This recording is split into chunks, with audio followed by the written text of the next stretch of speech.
खुलुमबाय स्टुडियो दं आं किलिखां ब्रह्म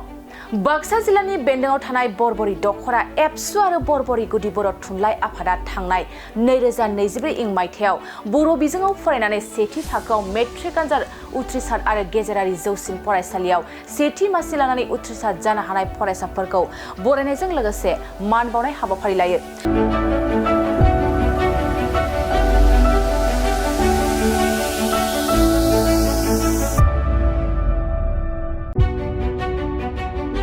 बे बरायनाय आरो मान बावनाय हाबाफारियाव बर' बिजोंजों फरायनानै मेट्रिक आनजादआव उथ्रिसार जानो हानाय सा 23 फरायसा, गेजेरारि जौसिन फरायसालिनि आरिमु आयदायाव सा 18 फरायसा आरो गोनोखो आयदायाव सा 11 जन उथ्रिसार जानो हानाय फरायसाफोरखौ मान बावनायजों लोगोसे बरायनाय जायो। रन्जन रामसियारिनि मेल सामलायनाय बरायनाय आरो मान बावनाय हाबाफारियाव गाहाय आलासि महरै बाहागो लायो मसुरपुर कलेजनि गोरायुं डक्टर प्रियनाथ बसुमतारी आरो थांखिजानाय बुंथिगिरि आलासि महरै बाहागो लायो जोंस्रां बरगयारिया।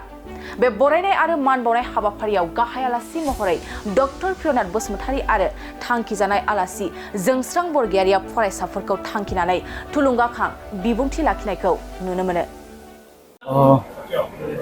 बरबरी दख'र दुलाराय बर' फरायसा आफाद लोगोसेयैनो बरबरी गुदि बर' थुनलाइ आफादनि बानजायनायाव बरबरी दख'रानि बेन्दोंआव थानाय बर' बिजों फरायनानै थांनाय 2024 मायथाइयाव सेथि थाखोआव उथ्रिसारनो हानाय फरायसाफोरखौ बरायनाय मोनसे हाबाफारि लादों आरो बेजों लोगोसेनो थांनाय HS आनजादाव बड' एम.आइ. लानानै जायफ्रा सेथि थाखोआव उथ्रिसारबाय बिथांमोनखौबो बरायनायनि मोनसे हाबाफारि लादोंमोन। थारैनो बे हाबाफारियाव बाहागो लानो मोननानै जोबोद गोजोननाय मोनदों। मानोना जेसेबांखिनि मेट्रिकआव सेथि थाखोआव उथ्रिसार जानो हाबाय बे फरायसाफोरा दिनै बेवहाय बयबो बाहागो लाफैदों। बेखौ नुनानै गोजोननाय मोनदों जे बर' बिजों फरायनानै दिनैनि दिनावहाय जोंनि बर' फरायसाफ्रा गावबा गावखौनो साफा साफा राफोद फरायसा हिसाबै जोंनो दिन्थिनो हाबाय। दा बेखायनो आङो बुंगोन जे साफ्रोमबो फरायसा नोंथांमोना जायफ्रा दिनैनि दिनाव बर' बिजोङाव फरायगासिनो दं नोंथांमोना रावबो गावखौनो गोनो गोथो खालामाबालासिनो बिजोंखौ जेबो उसुबिदा मोनाबालासिनो गावबा गावनि थांखिखौ होसोनानै फरायबाय थानो नांगौ। जेब्ला नों फरायबाय थागोन अब्लानो नोंनि थांखिसिम सौहैनो हागोन। दिनै गुबुन गुबुन दख'र दुलाराय बर' फरायसा आफादजों लोगोसेनो बर' थुनलाइ आफाद आरो बेबायदिनो गावबागाव गामिफ्राव जोंनि बर' फरायसाफोरखौ जेबायदि बरायबाय दङ आरो बरायनायजों लोगोसे बेफोराव आलासिफोर लेंहरनानै जोंनि फरायसाफोरनो मोजां मोजां बाथ्रा बुंनाय। थारैनो फरायसाफोरा जुदि बे खोथा बाथ्राफोरखौ आरो बरायनायनि थाखाय थुलुंगाखौ लानानै आवगायलांबाय थायोब्ला निस्सय गावबा गावनि थांखिखौ जाफुंहोनो हागोन। दा जायफोर फरायसाफ्रा दिनै बेवहाय बाहागो लाफैदों दा जोंनि माखासे आलासिफ्रा फैनानै बेवहाय मोजां मोजां बिबुंथि लाखिलांबाय। दा बेफोर खोथाफोरखौ गोसोआव लानानै जों बयबो जुदि गोसो होनानै लेखा फरायोब्ला गावनि जिउखौ दैदेनलांबाय थायोब्ला जिउआव साफा साफा साक्सेसफुल सुबुं महरै गावबा गावखौनो गायसननो हागोन होननानै आं सानो। लेखा गोरों जानानै एबा गिदिर साख्रि लानानै ओनसोलनि थाखाय नायनाय, समाजनि थाखाय खामानि मावनाय, जाथिनि थाखाय खामानि मावनाय बियो गावबा गावनि गोसोनि सानस्रिजों बियो सोमजिलांफायो। लेखा गोरों जायोब्लानो जे समाजनि खामानि मावनांगौ बा गेदेर साख्रि मावोब्लानो जे समाजनि थाखाय खामानि मावनांगौ बे सानस्रिया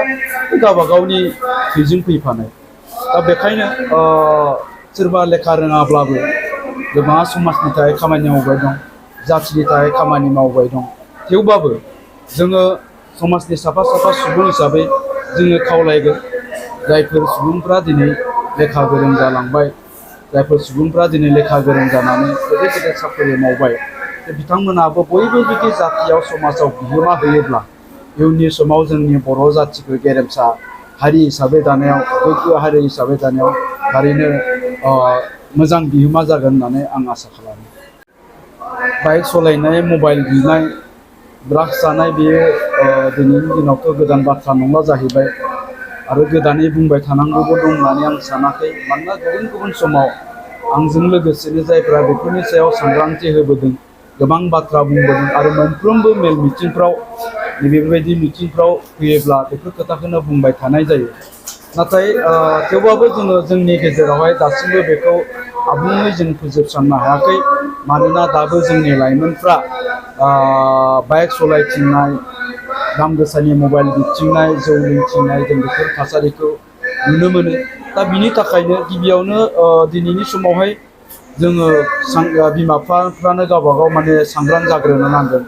जे बिमा बिफाया सांग्रां जायोब्लासो बेफोरखौ जोङो होबथानो हागोन दा बेखायनो बिमा बिफाया गावबागावनि गथ'नि सायाव मोजां नलेज थानो नांगोन मोजां गियान थानो नांगोन जे गावनि गथ'आ एक्सुवेलि माबायदि मा गावनि गथ'आ मा सानमारो गावनि गथ'नो बाइकखौ होयोब्ला मा जागोन गावनि गथ'नो मबाइल होयोबा मा जागोन गावनि गथ'आ बाइक मबाइल लानानै बायजोआव ओंखारलांनानै मा खामानि मावहैयो मा जाहोयो मा लोंहोयो बिनि सायाव बिमा बिफाफ्रा गियान थानो नांगोन खिन्थु दिनैनि दिनाव जों बिमा बिफाफोरखौ बिनि सायाव गियान थानायखौ नुवाखै आरो बेफोरनि थाखाय गावबागावनि गथ'खौ उदिस लानायबो नुवाखै जायनि थाखाय बेफोर थासारिया जोंनि गेजेराव खमायनायनि सोलायै बांबोबाय थानायखौ आं नुनो मोनदों दा बेखायनो साफ्रोमबो बिमा बिफा नोंथांमोनखौ आं खावलायगोन जे बिमा बिफाया जेब्लासिम नाजाया बिमा बिफाफ्रा जेब्लासिम कनसियास जाया अब्लासिमहालागै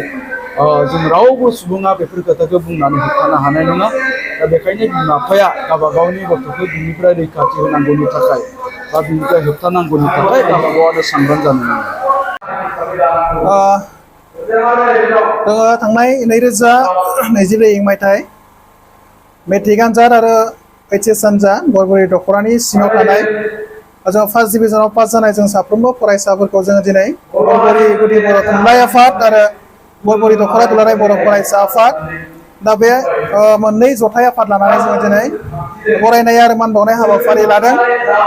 दा बरायनाय आरो मान बावनाय गुबै हाबाफारि हिसाबै जोङो लागोन जों गुबुन बोसोरफोरावबो लादों दा देग्लायबो जोङो लादों गुबै थांखिया जाहैबाय नैबे फिसा फिसा थुलुंगाखांनाय हाबाफारिजोंनो जाहाथे इयुनाव नैबे फरायसाफोरा इयुनाव साफा साफा जाहाथे थुलुंगा मोननानै जाहाथे बर' हारिनि बा जोंनि बरबरि ओनसोलनि साफा साफा मोजां मानसि जानो हाथों बा साफा साफा जाहाथे सुबुं धोन जानो हायो बेखौ नोजोर खालामनानै जोङो फरायनाय हाबाफारिखौ लानाय जायो जों देग्लाय बोसोराव जोङो बरबरि ओनसोलनिफ्राय मेट्रिकआव जोङो 23 जोङो फरायसाखौ फरायनो हादों आरो हाई सेकेन्डारियाव जोङो 30 जन फरायसाखौ जोङो देग्लायनि नैबे बोसोराव जोङो फरायनो हानाय जादों हाई सेकेन्डारि हिसाबै 30 आरो मेट्रिक हिसाबै 23 जन गासै जोङो 53 जन फरायसाखौ जों देग्लाय फरायनो हादों बरबरि हिसाबै जोङो दिनैनि अनगायै जों आगोल बोसोराव फरायनाय जोङो माखासे फरायसाफोरखौ जोङो गासैखौबो जोङो जाफुंसार हिसाबै जों मोननो हायाखैब्लाबो जेखि जोङो फरायनाय हाबाफारियाव बाहागो लानाय फरायसाफोर बै फरायसाफोरा आगोलनि रुजुनायाव जोंनि आखल आखु आरो गेदेरफोरखौ मान होनाय आरो बिथांमोना फरायखांनायनि उनाव बिथांमोना जुदि जिउआव साक्सेस जायाखैबाबो बिथांमोननि आखल आखुफोरखौ जोङो नायोबा जों गोबां सोलायनायखौ जों नुनो मोनदों जोङो फैबाय थानाय हिसाबै जोङो बरबरि दख'रा हिसाबै जोङो जोंनि ओनसोलाव जाहाथे बिनिख्रुइ जोङो साबसिन जोङो फरायसाफोरखौ जोङो मोजां खालामनो हागोन बिनि थाखाय जों खामानि मावगोन जोंनि बर' फरायसाफोरखौ जों गुबैयै थांखि लागोन जोंनि ओनसोलाव जाहाथे गाज्रि थासारिया जाहाथे जोंनि समाजाव बा जोंनि फरायसाफोरनि गेजेराव जाया जेरै बिनिख्रुइ जोङो दिनै देग्लाय मेट्रिक हिसाबै जोङो 23 मोननो हादों नाथाय फैगोन बोसोरफोराव जोङो बिनिख्रुइ बांसिन मोनहोनायनि थाखाय जोङो फरायसाफोरनि थाखाय माखासे जों हाबाफारिखौ लागोन बा लानो थाखाय जोङो थांखि लाखादों जेरै थांनाय बोसोरफोराव जों एसे लेट जायोमोन लोगो हमनाय केरियार काउन्सिलिं लानाय बे माखासे हाबाफारिखौ जोङो देग्लाय थांखि लादों दा बे हिसाबै जोङो थांखि लानाय जादों गोजोनथाव खौरां नोंथांमोननि थाखाय मोनसे गोजोनथाव खौरां लानानै फैदों उदालगुरि जिल्लानि सिङाव थानाय डिमाकुसि नोगोराव नोंथांमोननि थाखाय अरदाब दा बड' किटचेन मुंनि गंसे गोदान हटेला गोजोनथाव खौरां लानानै फैदों नोंथांमोना बे अरदाब दा बड' किटचेन हटेलाव साहा कफि आइसक्रिम फास्ट फुड आखाइजों बानायनाय ग्रीन टि न'आव बानायनाय आसार गाइखेरनि एन्थाब आरो ओंखामजों जेरै अमा दाउ बोरमा साम' खुसिया अमा गोरान नाफाम बायदिसिना बर'नि ओंख्रिखौ बे अरदाब दा बड' किटचेन हटेलाव जानो हागोन अरदाब दा बड' किटचेन हटेला डिमाकुसि सेन्ट्रेल बेंकनि खोलाहा बरुवा रेडिअ मबाइल गलाजों नांजाबनाय सोरबाफोर अरदाब दा बड' किटचेन हटेलाव बायदिसिना जामुं आदार जानो थाखाय सिगांग्रो अर्डार हरनोब्ला नैबे 8135967290 जामबुं नाम्बाराव कल खालामनानै बुकिं खालामहरनो हागोन गोजोनथाव खौरां, अर्डाब दा बड' किटचेन हटेलाव गोबां न'आव बानायनाय मोजां जाग्रा आदारखौ मोननो हागोन।